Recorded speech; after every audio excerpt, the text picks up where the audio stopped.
O Senhor esteja convosco. Proclamação do Evangelho de Jesus Cristo, segundo Mateus. Naquele tempo, disse Jesus aos seus discípulos: Não junteis tesouros aqui na terra, onde a traça e a ferrugem destrói, e os ladrões assaltam e roubam. Ao contrário, juntai para vós tesouros no céu, onde nem a traça e a ferrugem destrói, nem os ladrões assaltam e roubam. Porque onde está o teu tesouro, aí estará também o teu coração. O olho é a lâmpada do corpo. Se o teu olho é sadio, todo o teu corpo ficará iluminado. Se o teu olho está doente, todo o teu corpo ficará na escuridão. Ora, se a luz que existe em ti é escuridão, como será grande a escuridão? Palavra da salvação.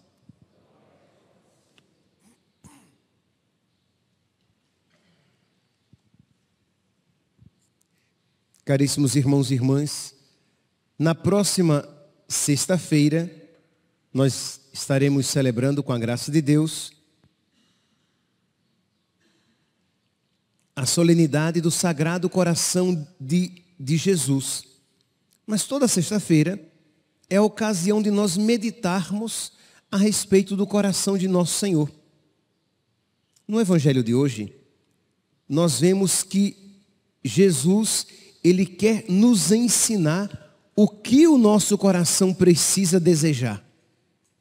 Então vamos aqui fazer uma comparação entre os desejos do nosso coração e aquilo que o coração de Jesus deseja.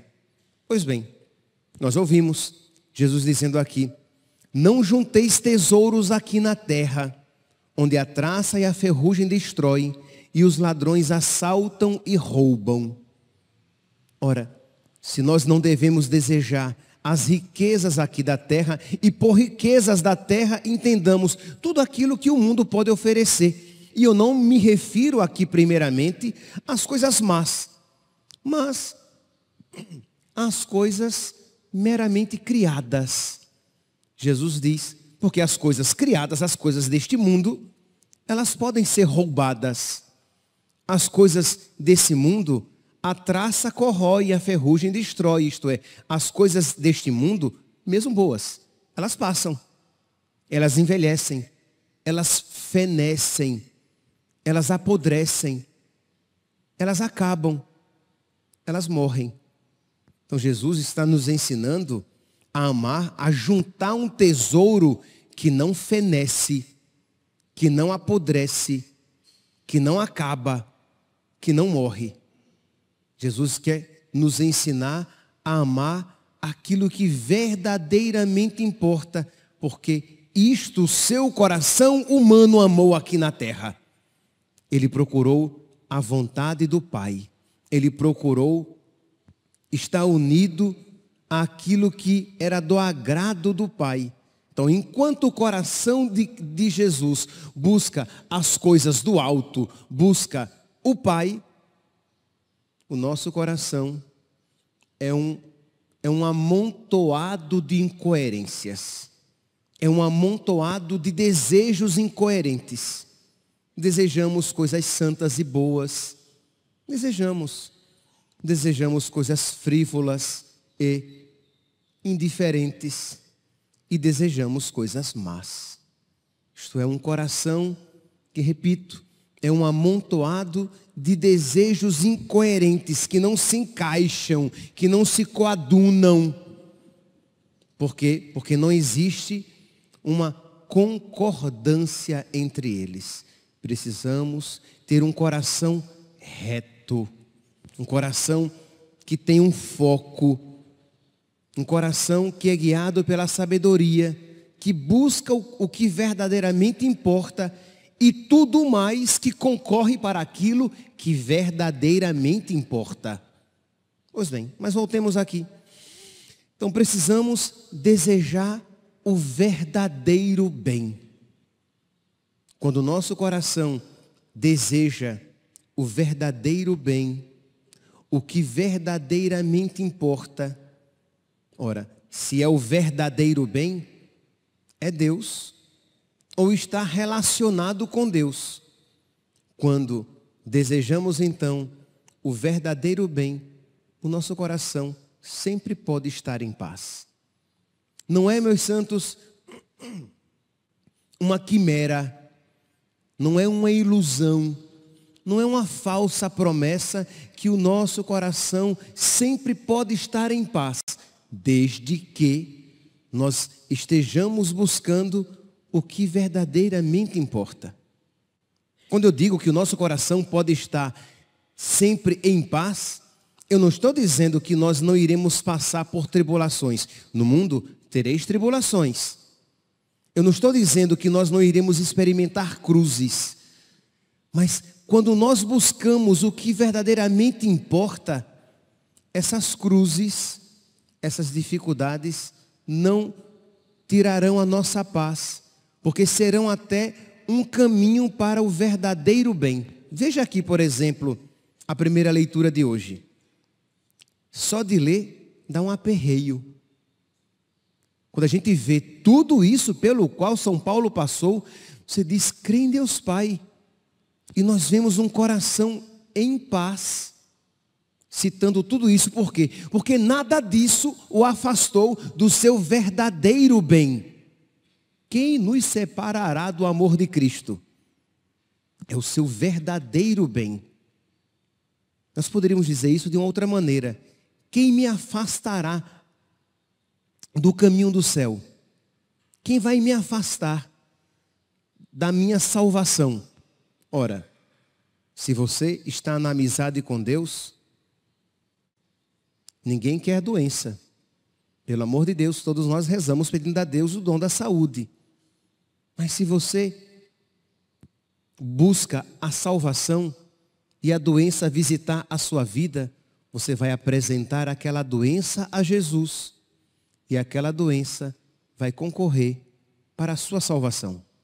Você vai chorar, você vai sofrer, mas você não vai perder aquela paz no profundo da sua alma, porque você sabe que o verdadeiro bem, aquilo pelo qual você peleja, aquilo que de verdade é precioso, aquilo não pode ser roubado nem destruído pela doença.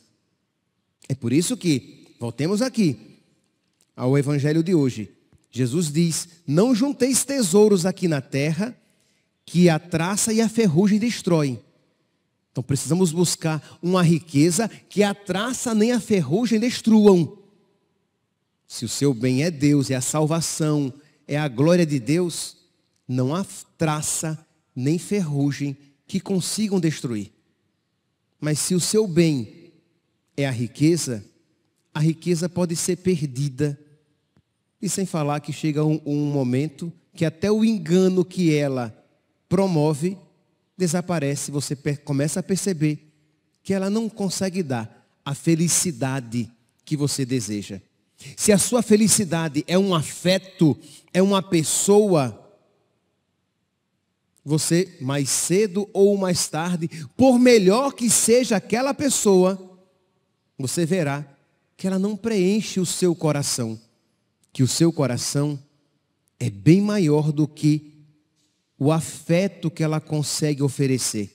E sem falar que mais cedo ou mais tarde também você verá, experimentará as limitações daquela pessoa. Por quê? Porque ela é tão doente quanto você. Ela não tem aquilo que o seu coração deseja, por melhor que ela seja. Mas além disso, ela também tem doenças, pecados, defeitos, limitações. Então, de alguma maneira, a traça vai roer e a ferrugem vai destruir. Isto é, você vai desencantar com aquilo.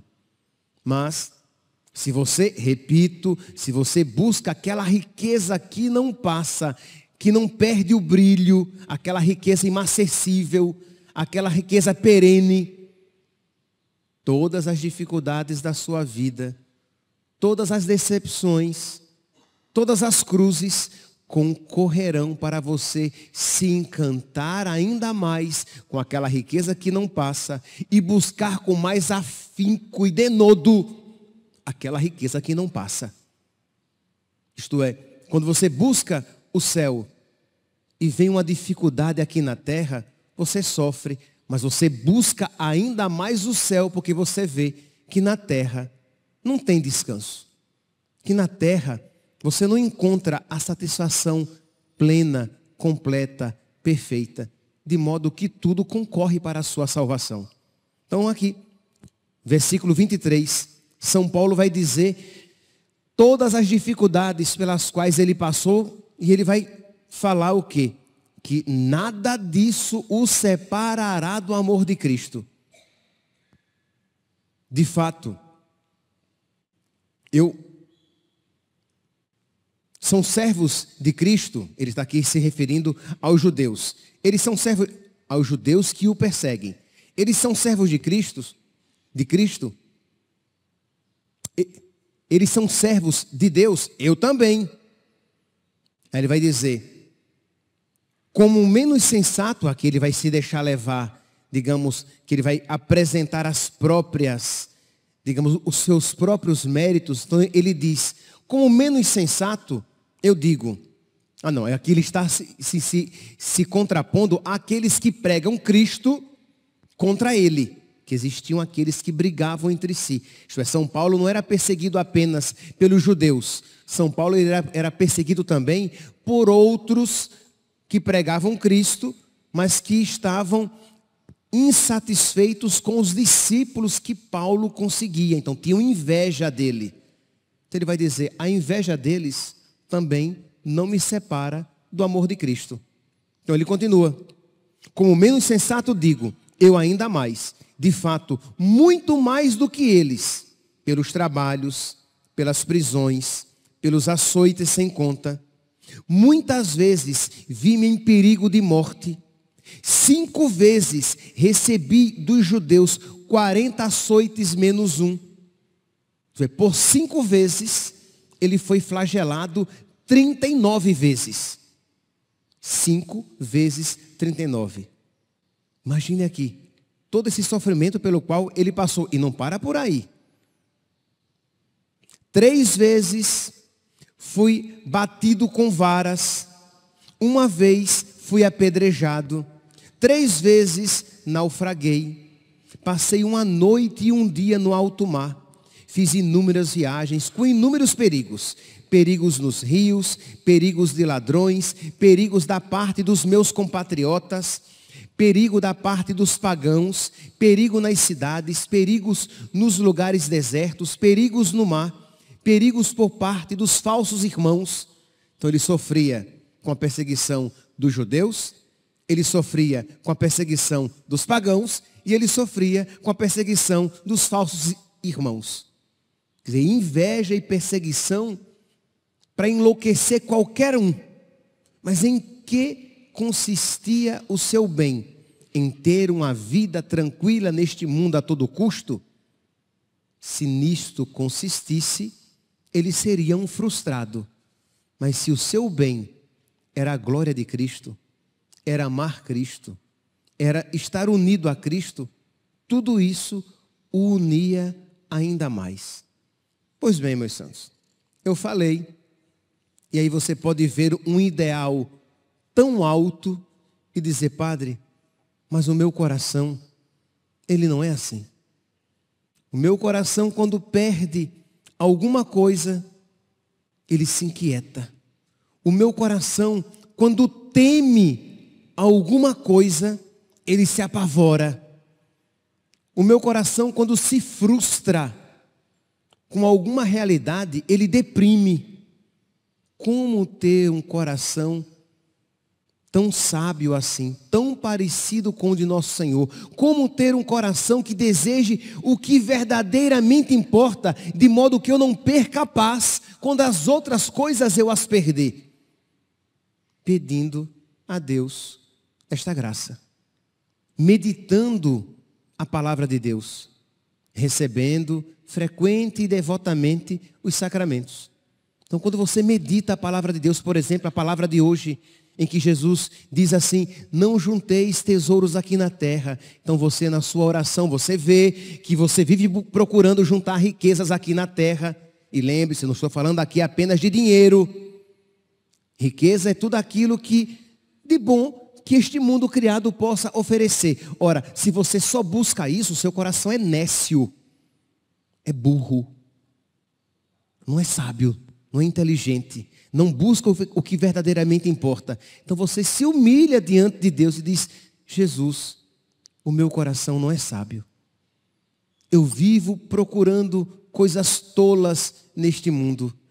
Eu vivo dando valor ao que não tem valor, porque vai passar. A beleza, a riqueza, os prazeres, os justos prazeres, mas eu vivo pensando e buscando apenas nisso. Dá-me, Senhor, um coração sábio. Ensinai-me a contar os meus dias e dai ao meu coração sabedoria. Não é assim que diz a palavra de Deus? Ensinai-nos a contar os nossos dias e dai ao nosso coração sabedoria.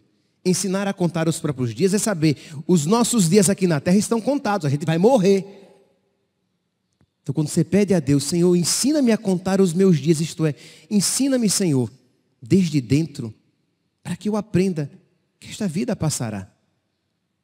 E dá, Senhor, ao meu coração sabedoria, para que eu busque o que verdadeiramente importa. Então, você meditando a palavra de Deus, você vai tendo contato com o próprio Deus que se fez palavra, e você vai adquirindo por contato esta sabedoria de que você tanto necessita.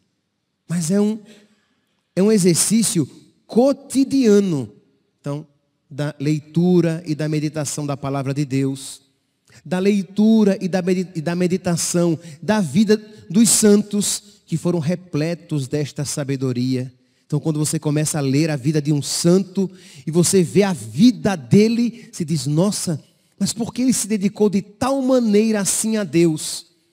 E você vai compreendendo cada vez mais e vai se apaixonando cada vez mais pelas coisas do alto.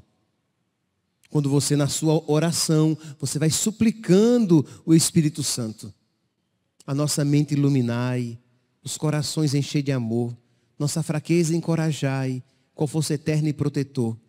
Você vai pedindo o Espírito Santo para que ele ilumine a sua inteligência, para que você veja as coisas a partir de Deus e não a partir do mundo, não a partir da sua limitação, nem muito menos a partir da luz tenebrosa do diabo, a partir de um olho doente, como diz o Evangelho de hoje. Então você vai pedindo a Deus que ele faça aquilo que só ele pode fazer, só ele pode criar um coração novo.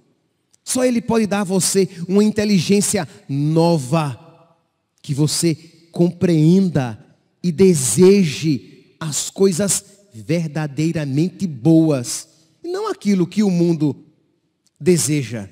Porque para isso nós não precisamos de uma inteligência nova, apenas de uma inteligência carnal. Então nós iremos buscar as coisas do mundo. Então você reza, você suplica uma vez, duas vezes, três vezes, você bate.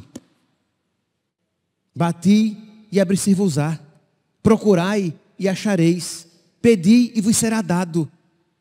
Então, meditando a palavra de Deus, suplicando a Deus o dom do Espírito Santo, recebendo devotamente a Eucaristia. Você recebe Jesus na Eucaristia, volta para o seu banco e diz: Jesus, o teu coração está unido ao meu coração. Quando você recebe a Eucaristia, você não recebe Jesus inteiro. Então você recebeu o coração de Jesus. E você pede a Jesus para fazer uma troca. Jesus é bom. me veio agora. Quando eu era criança,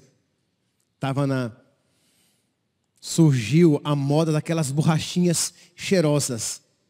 Eram umas borrachinhas que vinham, sei lá, às vezes elas vinham com a forma de um animal, né? Às vezes era uma borrachinha, mas ela é muito cheirosa. E assim, minha mãe e meu pai não deixaram faltar nada, mas não tinha nada de luxo. Eu tinha caneta, eu tinha lápis e eu tinha borracha. E tinha borracha de apagar a caneta, aquela rosinha e azul. Pronto, mas borracha colorida não tinha. E eu lembro que uma vez eu vi um menino na escola com as 2 ou 3 borrachinhas cheirosas que até incensavam a sala. E eu fiz a proposta indecente.